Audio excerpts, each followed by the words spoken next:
Chapter 7. The son of Drona punished.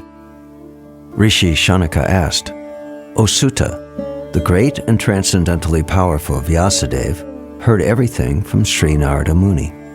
So after Narada's departure, what did Vyasadeva do? Sri Sutta said, on the western bank of the river Saraswati, which is intimately related with the Vedas, there is a cottage for meditation at Shamyapras, which enlivens the transcendental activities of the sages.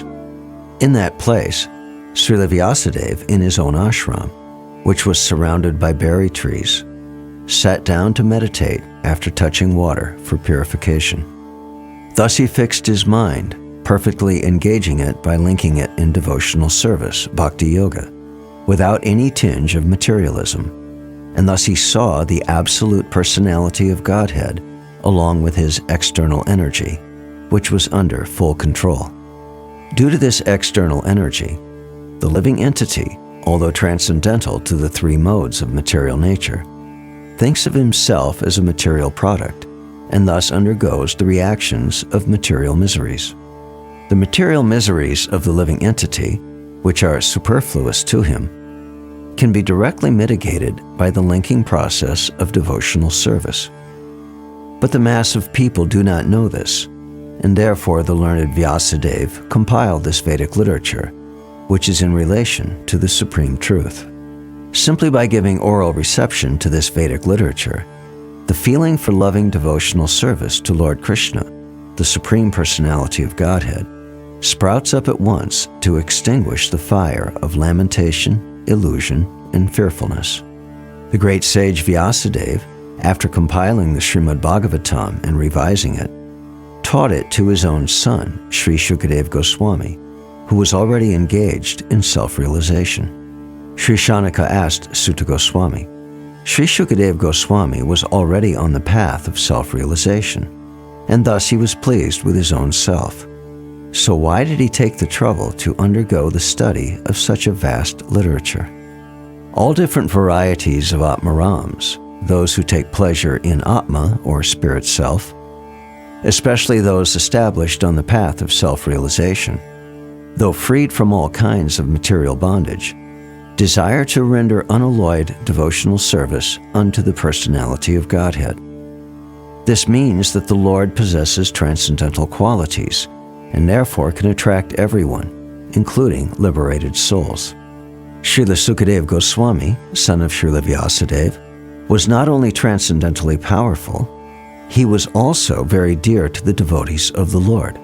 Thus he underwent the study of this great narration, Srimad Bhagavatam. Sutta Goswami thus addressed the rishis headed by Shanaka. Now I shall begin the transcendental narration of the Lord Sri Krishna and topics of the birth, activities, and deliverance of King Parikshit, the sage amongst kings, as well as topics of the renunciation of the worldly order by the sons of Pandu. When the respective warriors of both camps, namely the Kauravas and the Pandavas, were killed on the battlefield of Kurukshetra, and the dead warriors obtained their deserved destinations, and when the son of Dhritarashtra fell down lamenting, his spine broken, being beaten by the club of Bhimasen, the son of Dronacharya, Ashvatthama, beheaded the 5 sleeping sons of Draupadi and delivered them as a prize to his master, foolishly thinking that he would be pleased. Duryodhana, however, disapproved of the heinous act, and he was not pleased in the least. Draupadi, the mother of the 5 children of the Pandavas, after hearing of the massacre of her sons, began to cry in distress with eyes full of tears. Trying to pacify her in her great loss, Arjuna spoke to her thus, O gentle lady, when I present you with the head of that Brahmin, after beheading him with arrows from my Gandiva bow, I shall then wipe the tears from your eyes and pacify you. Then, after burning your sons' bodies, you can take your bath standing on his head. Arjuna, who is guided by the infallible Lord as friend and driver, thus satisfied the dear lady by such statements. Then he dressed in armor and armed himself with furious weapons, and getting into his chariot, he set out to follow Ashvatthama, the son of his martial teacher. Ashvatthama, the murderer of the princes, seeing from a great distance Arjuna coming at him with great speed, fled in his chariot, panic-stricken, just to save his life, as Brahma fled in fear from Shiva. When the son of the Brahmin, Ashvatthama, saw that his horses were tired, he considered that there was no alternative for protection outside of his using the ultimate weapon, the Brahmastra, a nuclear weapon. Since his life was in danger, he touched water in sanctity and concentrated upon the chanting of the hymns for throwing nuclear weapons, although he did not know how to withdraw such weapons. Thereupon a glaring light spread in all directions. It was so fierce that Arjuna thought his own life in danger, and so he began to address Lord Sri Krishna. Arjuna said, "O my Lord Sri Krishna, you are the Almighty Personality of Godhead. There is no limit to your different energies. Therefore, only you are competent to instill fearlessness in the hearts of your devotees. Everyone in the flames of material miseries can find the path of liberation in you only. You are the original personality of Godhead, who expands himself all over the creations and is transcendental to material energy. You have cast away the effects of the material energy by dint of your spiritual potency. You are always situated in eternal bliss and transcendental knowledge. And yet, though you are beyond the purview of the material energy, you execute the four principles of liberation, characterized by religion and so on, for the ultimate good of the conditioned souls. Thus you descend as an incarnation to remove the burden of the world and to benefit your friends, especially those who are your exclusive devotees and are wrapped in meditation upon you. O Lord of Lords, how is it that this dangerous effulgence is spreading all around? Where does it come from? I do not understand it." The Supreme Personality of Godhead said, "Know from me that this is the act of the son of Drona. He has thrown the hymns of nuclear energy, the Brahmastra, and he does not know how to retract the glare. He has helplessly done this, being afraid of imminent death. O Arjuna, only another Brahmastra can counteract this weapon. Since you are expert in the military science, subdue this weapon's glare with the power of your own weapon." Sri Sutta Goswami said. Hearing this from the Personality of Godhead, Arjuna touched water for purification, and after circumambulating Lord Sri Krishna, he cast his Brahmastra weapon to counteract the other one. When the rays of the two Brahmastras combined, a great circle of fire, like the disk of the sun, covered all outer space and the whole firmament of planets. All the population of the three worlds was scorched by the combined heat of the weapons. Everyone was reminded of the Samvartaka fire, which takes place at the time of annihilation. Thus, seeing the disturbance of the general populace and the imminent destruction of the planets, Arjuna at once retracted both Brahmastra weapons, as Lord Sri Krishna desired. Arjuna, his eyes blazing in anger like two red balls of copper, dexterously arrested the son of Gautami and bound him with ropes like an animal. After binding Ashvatthama, Arjuna wanted to take him to the military camp. The Personality of Godhead, Sri Krishna, looking on with his lotus eyes, spoke to angry Arjuna. Lord Sri Krishna said, "O Arjuna, you should not show mercy by releasing this relative of a Brahmin, Brahmabandhu, for he has killed innocent boys in their sleep. A person who knows the principles of religion does not kill an enemy who is careless, intoxicated, insane, asleep, afraid, or devoid of his chariot. Nor does he kill a boy, a woman, a foolish creature, or a surrendered soul. A cruel and wretched person who maintains his existence at the cost of others' lives deserves to be killed for his own well-being. Otherwise, he will go down by his own actions. Furthermore, I have personally heard you promise Draupadi that you would bring forth the head of the killer of her sons. This man is an assassin and murderer of your own family members. Not only that, but he has also dissatisfied his master. He is but the burnt remnants of his family. Kill him immediately." Sutta Goswami said, although Krishna, who was examining Arjuna in religion, encouraged Arjuna to kill the son of Dronacharya, Arjuna, a great soul, did not like the idea of killing him, although Ashvatthama was a heinous murderer of Arjuna's family members. After reaching his own camp, Arjuna, along with his dear friend and charioteer Sri Krishna, entrusted the murderer unto his dear wife, who was lamenting for her murdered sons. Sri Suta Goswami said, Draupadi then saw Ashvatthama, who was bound with ropes like an animal and silent for having enacted the most inglorious murder. Due to her female nature, and due to her being naturally good and well-behaved, she showed him due respects as a Brahmin. She could not tolerate Ashvatthama's being bound by ropes, and being a devoted lady, she said, Release him, for he is a Brahmin, our spiritual master. It was by Dronacharya's mercy that you learned the military art of throwing arrows and the confidential art of controlling weapons. He, Dronacharya, is certainly still existing, being represented by his son. His wife Kripi did not undergo a sati with him because she had a son. O most fortunate one who knows the principles of religion, it is not good for you to cause grief to glorious family members who are always respectable and worshipful. My lord, do not make the wife of Dronacharya cry like me. I am aggrieved for the death of my sons. She need not cry constantly like me. If the kingly administrative order, being unrestricted in sense control, offends the Brahmin order and enrages them, then the fire of that rage burns up the whole body of the royal family and brings grief upon all. Suta Goswami said, O Brahmins, King Yudhisthira fully supported the statements of the queen, which were in accordance with the principles of religion and were justified, glorious, full of mercy and equity, and without duplicity.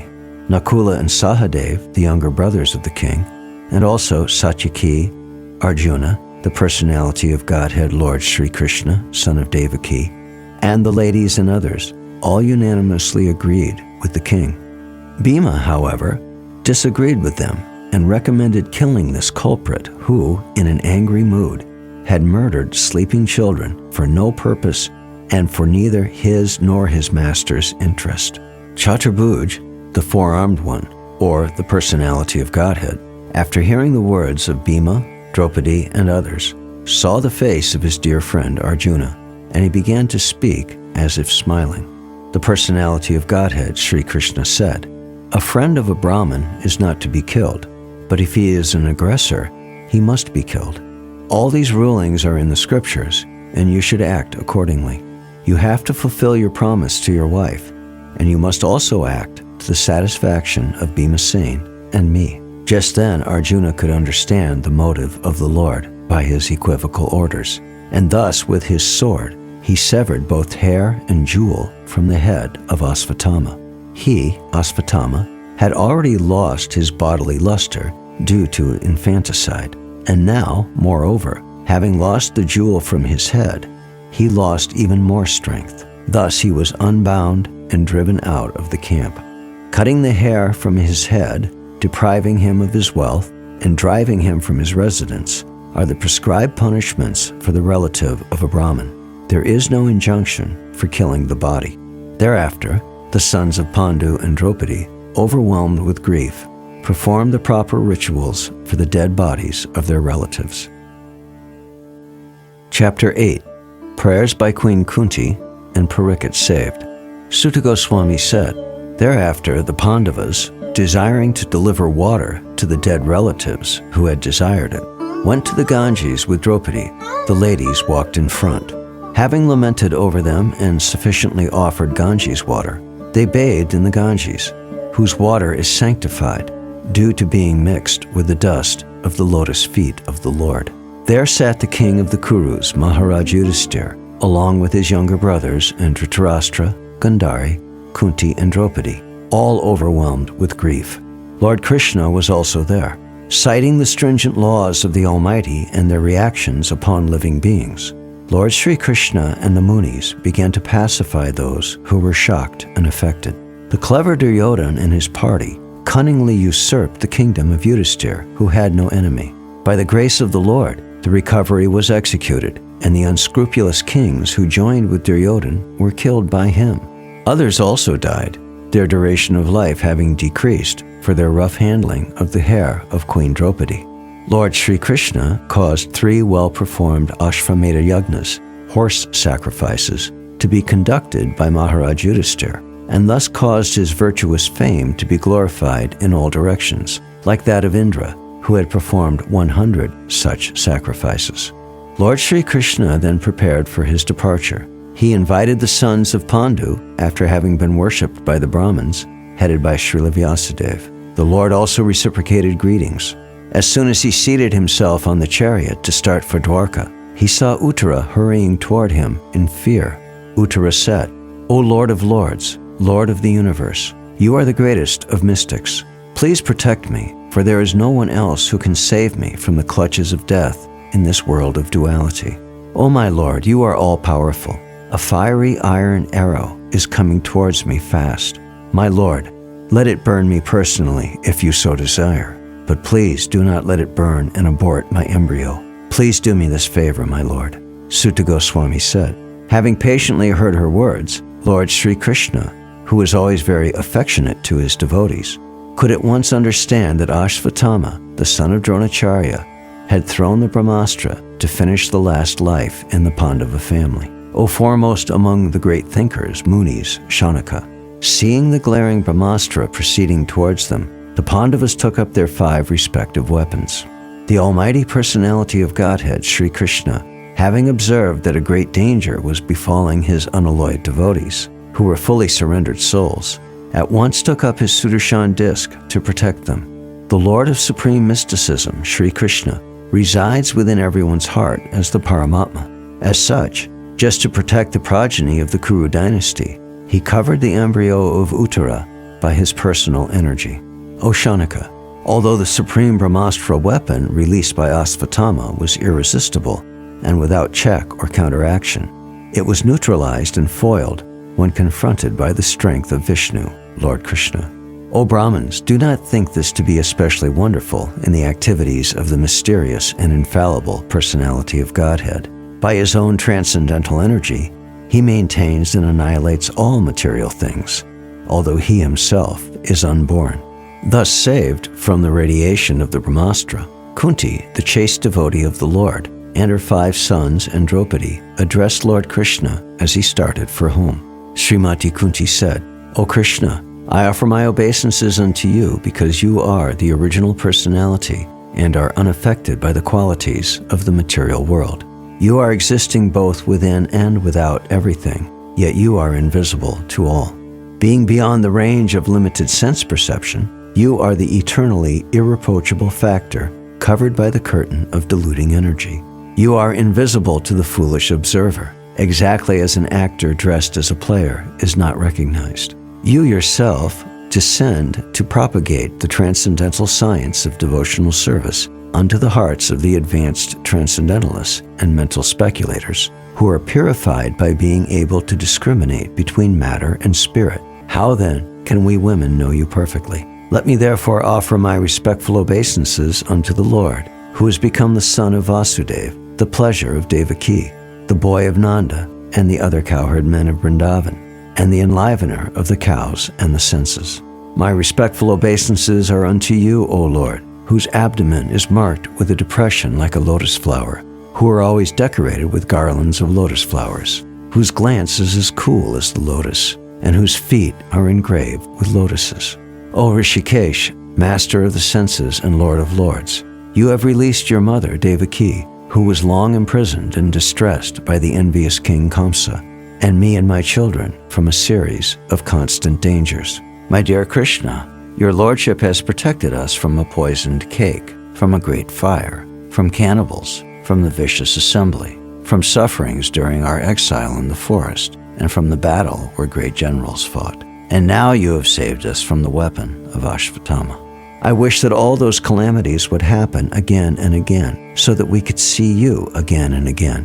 For seeing you means that we will no longer see repeated births and deaths. My Lord, your lordship can easily be approached, but only by those who are materially exhausted. One who is on the path of material progress, trying to improve himself with respectable parentage, great opulence, high education, and bodily beauty, cannot approach you with sincere feeling. My obeisances are unto you, who are the property of the materially impoverished. You have nothing to do with the actions and reactions of the material modes of nature. You are self-satisfied, and therefore you are the most gentle and are master of the monists. My Lord, I consider your lordship to be eternal time, the supreme controller, without beginning and end, the all-pervasive one. In distributing your mercy, you are equal to everyone. The dissensions between living beings are due to social intercourse. O Lord, no one can understand your transcendental pastimes, which appear to be human and are so misleading. You have no specific object of favor, nor do you have any object of envy. People only imagine that you are partial. Of course, it is bewildering, O soul of the universe, that you work, although you are inactive, and that you take birth, though you are the vital force and the unborn. You yourself descend amongst animals, men, sages, and aquatics. Verily, this is bewildering. My dear Krishna, Yashoda took up a rope to bind you when you committed an offense, and your perturbed eyes overflooded with tears, which washed the mascara from your eyes. And you were afraid, though fear personified is afraid of you. This sight is bewildering to me. Some say that the unborn is born for the glorification of pious kings, and others say that he is born to please King Yadu, one of your dearest devotees. You appear in his family as sandalwood appears in the Malaya hills. Others say that since both Vasudeva and Devaki prayed for you, you have taken your birth as their son. Undoubtedly you are unborn, yet you take your birth for their welfare and to kill those who are envious of the demigods. Others say that the world, being overburdened like a boat at sea, is much aggrieved, and that Brahma, who is your son, prayed for you, and so you have appeared to diminish the trouble. And yet others say that you appeared to rejuvenate the devotional service of hearing, remembering, worshiping, and so on, in order that the conditioned souls suffering from material pangs might take advantage and gain liberation.